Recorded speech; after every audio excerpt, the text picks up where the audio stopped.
Programme में एक बार फिर खुश आमदीद। बात हो रही थी मौजूदा सियासी सूरत हाल और ख़ास तौर पे आज मियां नवाज शरीफ साहब ने बड़े दिनों के बाद खुलकर बहुत ज़्यादा बातें की।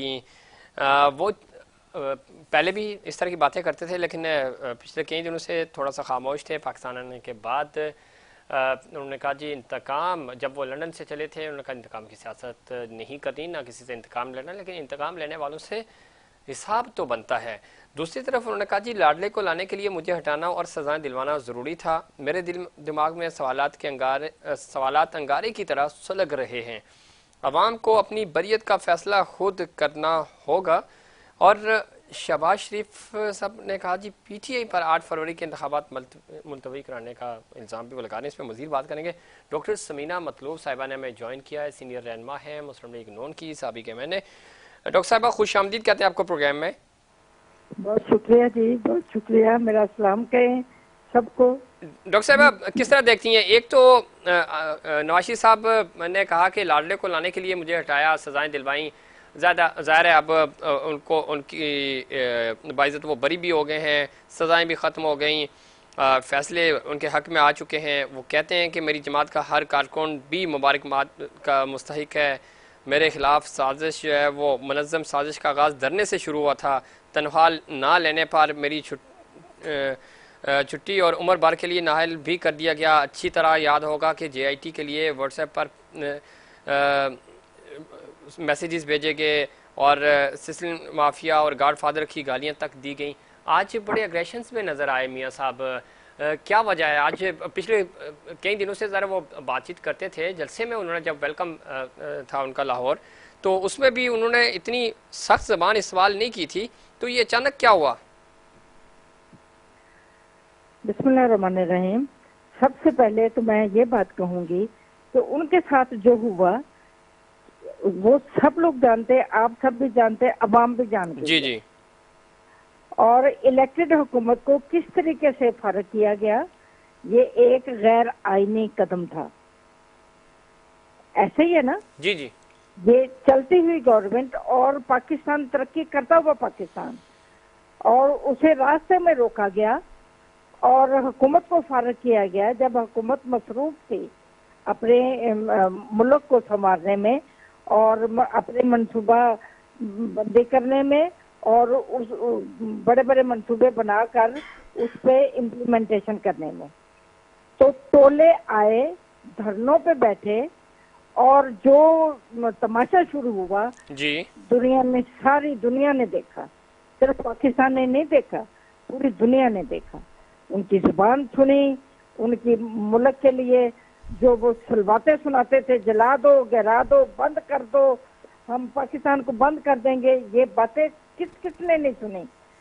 तो मुझे ये बताएं, उस टोले को राजी करने के लिए जो जो इकदामात, जो जो अदारे शामिल हुए, क्या वो काबिल तहसीन है, काबिल तारीफ है? मुल्क के लिए तो भला ना हुआ। तो ये चीजें अगर एक वक्त में इंसान इतना टाइम सब्र करके भी रहो, कभी तो तकलीफ देती है, हमें तकलीफ देती है। मियाँ साहब के साथ जो हुआ हमें बहुत तकलीफ है, हमें हर वक्त हमारा भी दिल सुलगता रहा है कि ये नाहक हुआ। तो ये आपके खिलाफ इमरान खान ने किया? इमरान खान के साथ मिलके, क्योंकि इमरान खान का ही बयान है कि मुझे खोसा साहब कहते हैं कि आप जो सड़कों पे फिर रहे हो, आप हमारे पास आओ, अदालतें आपको हुकूमत भी लेके देंगी, आपको हर तरह का रिलीफ भी देंगी। और उन्होंने पूरा किया। साकिब निसार इस चीज का हेड है, लीडर बना। और देखें जी, ये सारा कुछ अदालती निजाम के तहत हुआ और उस अदालतों को किस किस ने मैनिपुलेट किया। तो डॉक्टर साहबा आपकी क़यादत खुद मियाँ साहब और अभी भी जिस तरह आप कह रही हैं, चूँकि 18 में तो हुकूमत खान साहब की आई, उससे पहले सजाएं और ये फैसले उससे पहले हो चुके थे। फिर 5 किरदारों का नाम आप लेते रहे, आज भी मियाँ साहब ने दबे लफ्ज़ों में उनका जिक्र भी किया। मियाँ साहब खुद कहते थे कि इनकी क्या मजाल है इमरान खान की कि वो मेरे खिलाफ कोई वो करे, ये तो खटपुतली हैं, ये तो इनके पीछे जो लोग बैठे हुए हैं असल तो किरदार वो हैं, ये तो मासूम है। तो ये सारी चीजें तो ऑन रिकॉर्ड है। मैंने तो पहले ही कह दिया कि अदारों को जिस मैनिपुलेशन हाँ, तो इनका एहतसाब कौन करेगा? ये तो ना इमरान खान ने करना है ना नवाज शरीफ ने करना है, एहतसाब कौन करेगा इनका? एहतसाब होना तो चाहिए।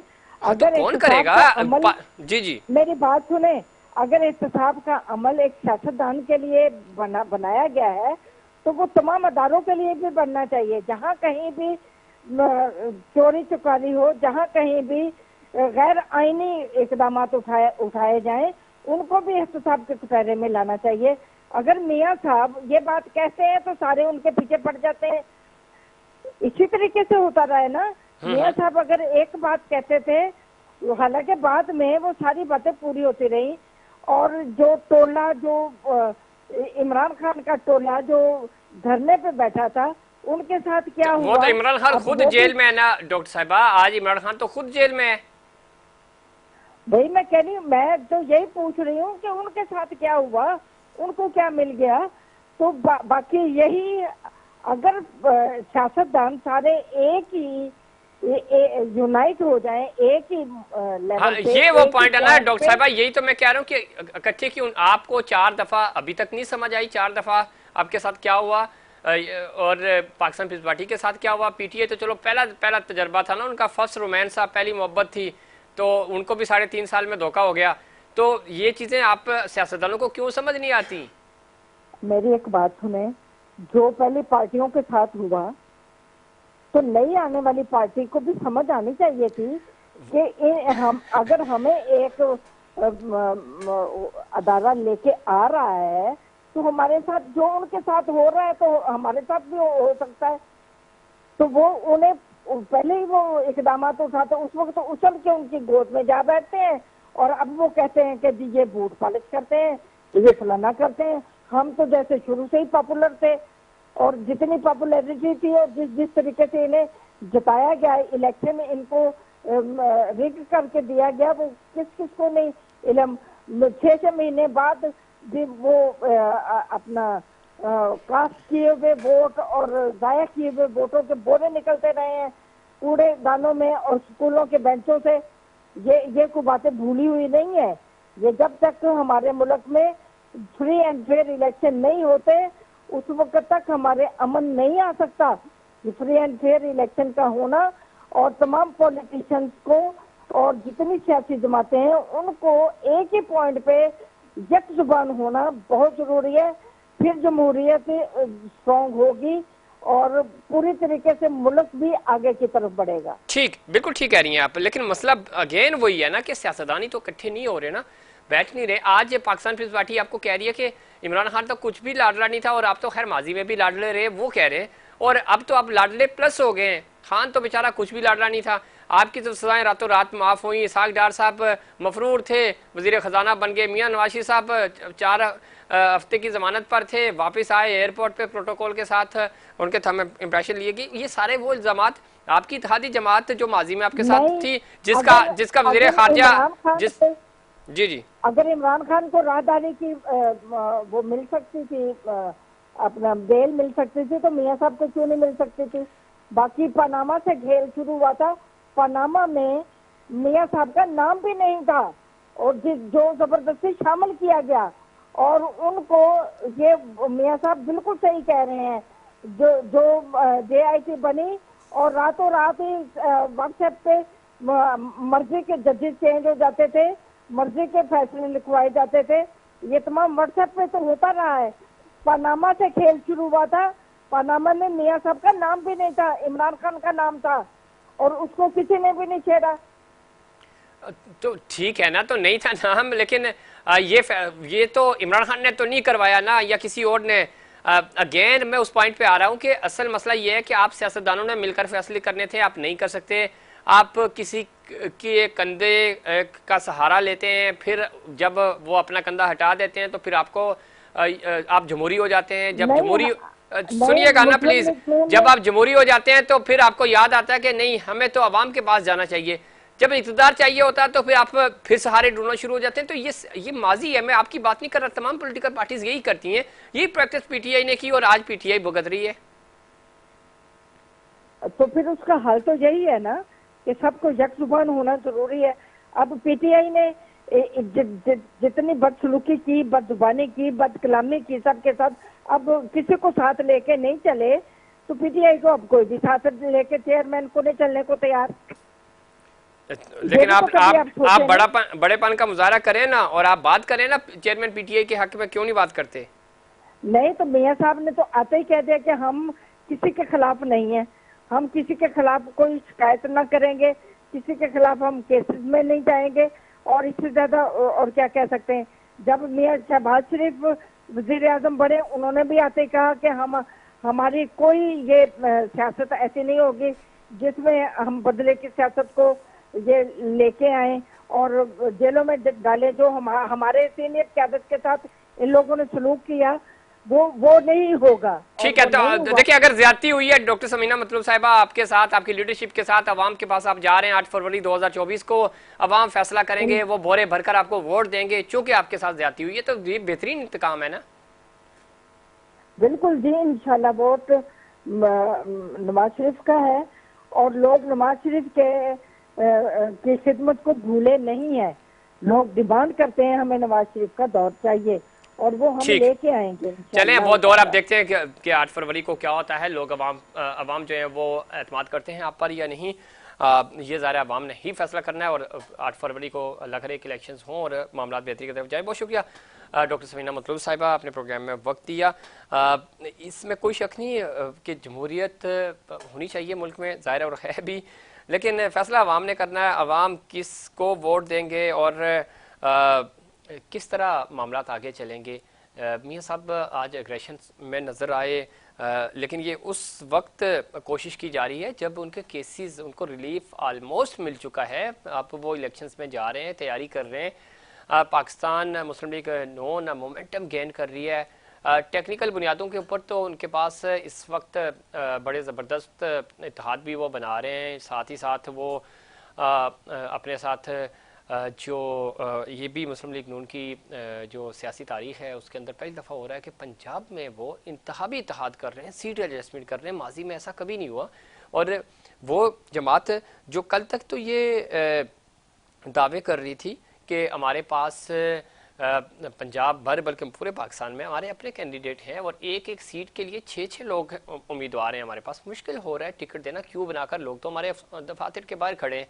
क्या वजह बनी कि मुस्लिम लीग नून जो है अब सीट एडजस्टमेंट के ऊपर जा रही है, मुस्लिम लीग नून इलेक्टिबल्स का सहारा ले रही है, मुस्लिम लीग नून अपना बयानिया, माजी की कारकर्दगी और आने वाली जो माशी पॉलिसीज़ हैं, और ख़ास तौर पे जब इलेक्शंस होते हैं और दुनिया भर में जब जहाँ जहाँ भी इलेक्शंस होते हैं तो वो अपना एक मंशूर पेश करते हैं। वो इलेक्शन मंशूर इतना अट्रैक्टिव क्यों नहीं है कि वो सामने रखें, वो मीडिया के सामने डिस्कस करें, वो जलसों में, पब्लिक गैदरिंग में वो बात करें उसके ऊपर। तो क्यों मुस्लिम लीग नून को ये सब सहारा लेना पड़ रहा है? और आज एग्रेशन जो दिखाए हैं मुस्लिम लीग नून की तरफ से नवाज शरीफ साहब ने, उसकी क्या वजह है, इसके पस पर्दा क्या हक़ाइक़ है, मामला क्या कोई कहीं से ख़राब हो रहे हैं, इसके ऊपर तजिया हासिल करेंगे। हमें ज्वाइन किया है जनाब हुसैन थेबोसान है, सीनियर एंकर पर्सन है। थेबो साहब खुश आमदीद कहते हैं आपको प्रोग्राम में। शुक्रिया सर। थेबो साहब किस तरह देखते हैं जैसे जैसे चीज़ें डेवलपमेंट हुई फेवर में मुस्लिम लीग नून के, अब मियाँ साहब को आलमोस्ट वो कहते हैं ना राहदारी मिल चुकी है, इलेक्शन की तरफ जा रहा है मामला। और आज का जो खिताब आपने भी सुना होगा, वो माजी में ज़ाहिर है उन्होंने वोट को इज्जत दो का नारा बुलंद किया था, बयानिया बिल्ड किया था, फिर वो बैकफुट पे चले गए थे। लंदन में थे तो वो कह रहे थे कि जी मैं किसी से इंतकाम नहीं लूँगा। अब वो कह रहे हैं कि इंतकाम तो नहीं लेना, लेकिन एहतसाब होगा, हिसाब तो लेना पड़ेगा। और इमरान खान के बारे में वो कहते थे कि इनकी क्या औकात है, इनके जो पीछे 5 का टोला है उन्होंने मुझे इक़्तिदार से निकाला। आज भी ऑलमोस्ट इसी तरह की बातें कर रहे थे। एग्रेशन की क्या वजह है? ग्राउंड रियलिटीज़ या जिन लोगों से उनकी बातचीत चल रही थी, चूँकि सर्वे रिपोर्ट्स बिल्कुल डिफरेंट हैं जो मुस्लिम लीग नून तवक्को कर रही थी, कहाँ गड़बड़ हो रही है और ये अचानक एग्रेशंस में क्यों नज़र आ रहे हैं मियाँ साहब? देखिए जी, बात ये ना कि जब से मियाँ साहब पाकिस्तान में आए हैं तो मियाँ साहब की एक कंफ्यूज पॉलिसी है। अच्छा, लोग सबसे पहले लोगों ने ये सवाल करना मियाँ साहब से शुरू किया कि क्या अभी आपको पता चल गया कि आपको क्यों निकाला और आपको किसने निकाला। अच्छा मियाँ साहब, पहले तो ये कहते रहे कि मुझे क्यों निकाला। जी। अब लोग पूछ रहे हैं कि चलें बता दें कि आपको क्यों निकाला। ये आपको समझ आ गई।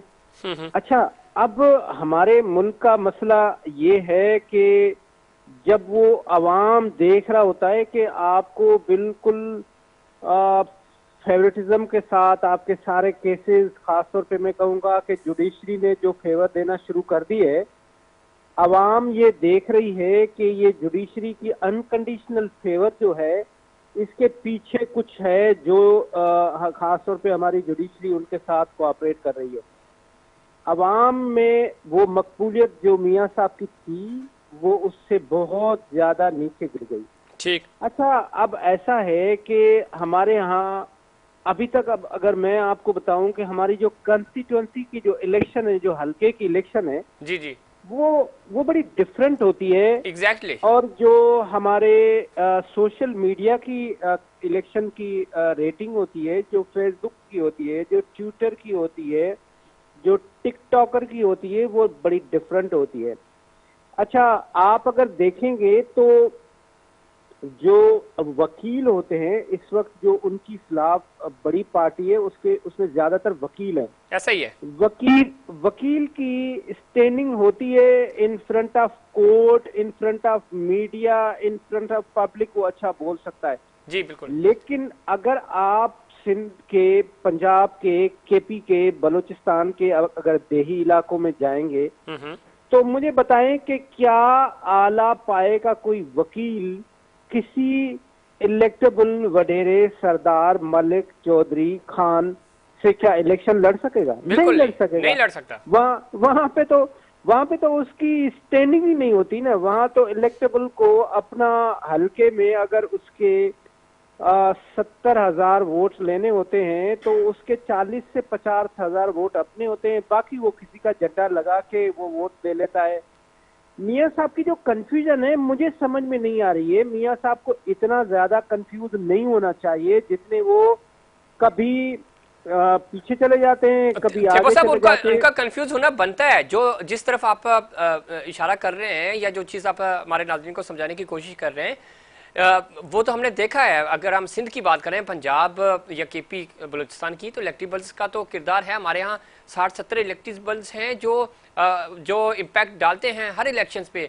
यही वजह कि पंजाब में जब हम शहरों की बात करते हैं, और जो आपने जिक्र भी किया वकला का, तो शहरों में तो ठीक है, आपको एक अच्छा ट्रेंड के साथ लोग आपको वोट दे देते हैं। वहाँ ये जान पहचान वाला मामला नहीं होता। वो तो पार्टी और इन चीज़ों को मद्देनजर रखते हुए दे देते हैं। गाँव देहात में तो यही होता है ना कि आप मेरी बरादरी के हैं, मैं आपकी बरादरी का हूँ, आप हमारे सरदार हैं, हमने आपको वोट करना है। तो वहाँ तो पार्टी वार्टी तो पीछे चली जाती है। और अगर पार्टी हो भी तो जाहिर है वो उसी अंदाज से वो लेकर चल रहे होते हैं।